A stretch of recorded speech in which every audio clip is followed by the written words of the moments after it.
Anong ginawa nila? Hindi nila kayo mapipressure. Nag-invento sila. Oo. Saan ka naman nakakita dyan?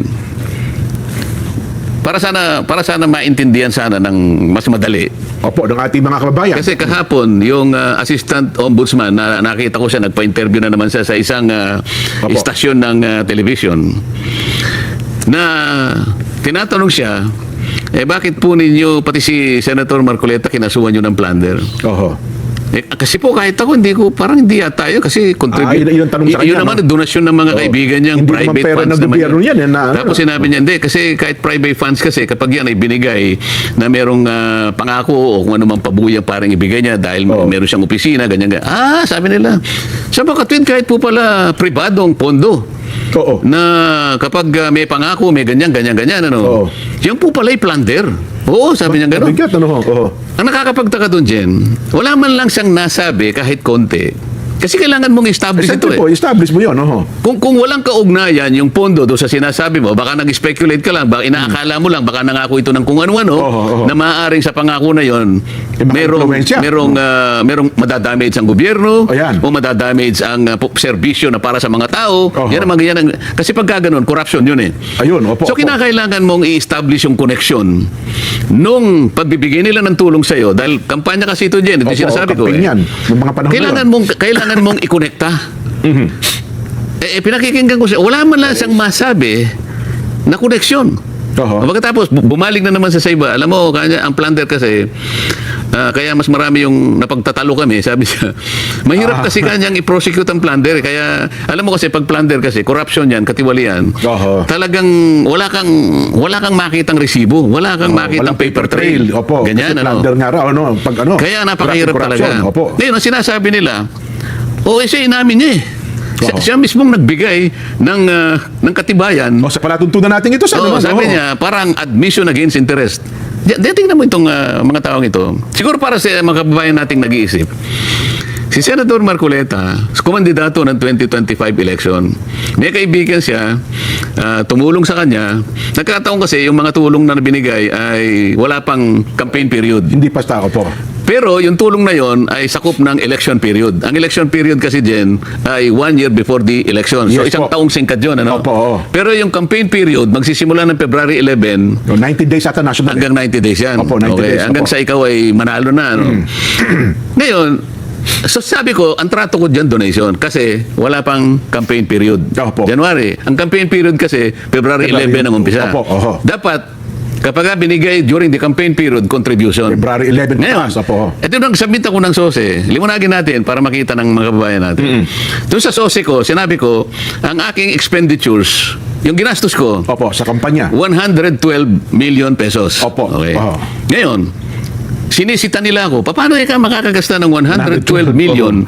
Tiningnan nila yung SALN ko, yung net worth ko is only 52 million. Mas malaki ang ginastos mo. Kaya mo na. Ito lang ang pera niya. Saan siya kukuha ka ng 112 million? Ng 112. Sabi ko, hindi mo na kumikibo nun dahil hindi ko na pinapansin noon, di ba? Nung magpasya na ako mag-explica sa COMELEC dahil sa binigyan ako ng parang isang magpaliwanag ka, sabi niya. Ipaliwanag niyo po yung side niyo. Hinangan ako ng kaukulang pagpapaliwanag. Show cause order ang tawag doon, Jen. Hindi pinaliwanag ko na na-receive ko po itong donation sa tatlong kaibigan na nagkakahalaga ng 75 million. Yes, Siniyasat nilang ganon. Sa batas kasi natin, sabi kong ganon, at yun naman ay pinagpasyahan ng Korte Suprema, kapag labas sa election sa campaign period, pwedeng donation yon. Okay? At sabi naman ng Supreme Court sa kanyang pagdidesisyon, hindi pa siya kanya kandidato noon. Magiging kandidato lang siya pag magpa-participate siya during the campaign period. Okay. So, nung makita ng COMELEC, wala siyang kasalanan dyan. Maayos ang kanyang pagpapaliwanag. Ang bumoto dyan, 6-0. Ibig sabihin, halos silang lahat. Lahat ng commissioner. Kaya lang siguro 6-0 kasi yung chairman nila, hindi siya nag-participate. Nag-inhibit yata siya. Baka kung hindi siya nag-inhibit, 7-0. Ang ibig sabihin, maliwanag sa COMELEC na nagtapat lang ako. Ngayon, naging transparent kayo. Okay, so 112 million ang ginastos ko. Ito na naman ang banggit ng Sandigan Bayan. O sige, palagay mo kanyang, kung na-receive niya kanya 75 million, bakit nung isubmit niya yung SALN dated December 31, 2025, opo. ba't hindi niya nilagay sa SALN yung 75 million? Hindi ayun nag-reflect doon sa salary Ba't ninyo. hindi niya na-reflect? Opo, oo. Paano ko naman i-reflect, mga kababayan? Ginastos ko nga eh. Oho. Hindi nyo naman asset yun eh. Hindi naman kagaya ng iba. Baka yung iba nga, baka sila yung nabigyan. Oho. Pero hindi ginastos. Baka yun ang problematic. nabigyan. Tingnan mo dyan, ba't ko Opo. kinukwento to? Kapag ka pala ikaw ay nagtatapat sa ngalan ng transparency, lahat kailangan ipagtapat mo. Mapaplander ka pa eh. Oho. Yung mga hindi nagtatapat, yung nagtatago ng resibo, kaya hirap na hirap ang sandigan bayan, yun ang pinipilit Hindi i-plander. nagdeklara ng totoo. Oo. So kung hindi ka nagsasabi ng totoo, mapaplander ka. Pag nagsasabi ka ng totoo, ipaplander ka. Ay, saan pupunta yung tao dyan? Ilan kayang kandidato magmula nung 19 kopong-kopong Aha. ang humingi ng tulong sa kanilang kaibigan o lalo na sa mga oligarchs na yan ang pinangakuan nila? Ha? Opo. Ilan kaya ang kinasuhan ng plunder? Ah. Sa contribution dyan, ha? Ngayon Oho. lang ako nakakita sa kasaysayan ng National Prosecution Service na pati yung contribution, Oho. tulong ng mga kaibigan, ikaka-plunder mo pa. Wala pa bang mga naunang kasong ganyan din?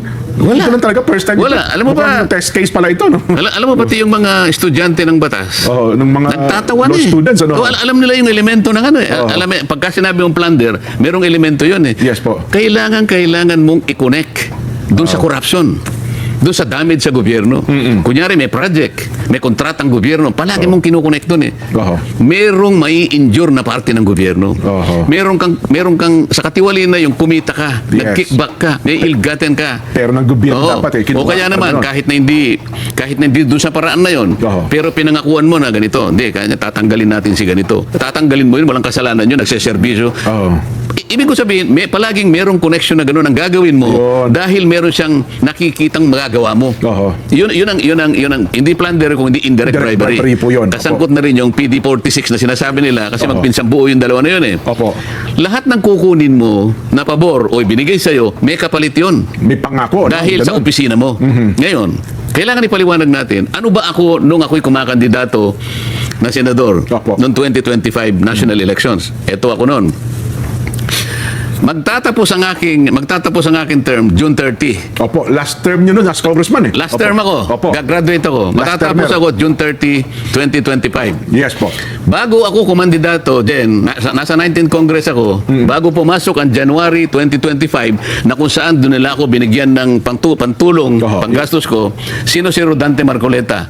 Si Rodante Marcoleta ay congressman Opo. na tinanggalan ng mga ng lahat ng mga committees. Opo, commission on appointments. Halos lahat sa ng inyo. kasama ko, kinalaban na ako. Opo. Nakita mo, papasok ako sa committee, merong maninigaw sa akin, merong magtutulak sa akin, may kukunin ng hopyang kinakain ko lahat. Hindi na raw kayo kasali doon eh, no? Hindi na, magmo-motion lang ako.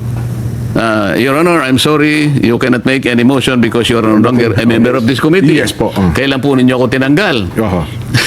Basta po kayo natanggal na. Ganon po yung kalagayan ko. Yun ang nun. kalagayan ng panahon na yun. Pagkatapos, Opo.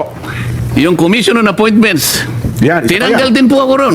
Tinanggal din po ako ron. Katapos-tapusan, pati po yung mga allowance na tinatanggap ng bawat isa sa amin, Inalis din sa inyo. entitled naman po ako dahil congressman po ako doon. Ang pagkakaiba lang namin, ako po'y inaway na parang hindi na po ako kasali. Yun. Ganon po ang kalagayan ni Rodante Marcoleta nung siya'y kakandidato ng 2025. Nasa kalagayan ba ako na mag-offer ng magagawa ko sa sino mang tutulong sa akin? Inaway na nga ako. Oho. Ang kalabang ko na ay Speaker ng House of Representatives. Halos buong kongreso na kalaban ninyo. Hindi lamang yun. Ano pa ang kalagayan ni Rodante Marcoleta? Yan, oho. Tingnan mo yung survey SWS at saka Pulse Asia. Pulse Asia. Lahat na po ng survey, lahat na natin. Number 32 ako. Tama po. Pagkatapos, minsan maawa sa akin yung survey. 31. Oho. Hanggang sa umabot ako sa 23, 22, pabalik-balik ako sa 22, 23. Jen, halimbawa ikaw, alam ko namang hindi ka mahilig sa karera eh. Yes po, yes po. Hindi tayo nangangarera. Oho. Dahil alam mo yung ating kalagayan. Pero sa mga nakakaintindi po ng karera ko, nakakabasa po ako, maski sa comics lang, mahilig ako sa comics nung ako'y bata. Tsaka sa pelikula siya, napapanood natin. Tatayaan mo ba yung kabayo na yon? Kung kulela. Kundihado? Walang Oho. Ang ibig ko po sabihin, tataya ka lang sa isang tao, ano man ang gagawin, aktibidad, kung may maasahan ka doon. Siyempre naman po. Oho. Sino po tataya sa akin? Number 33 ako.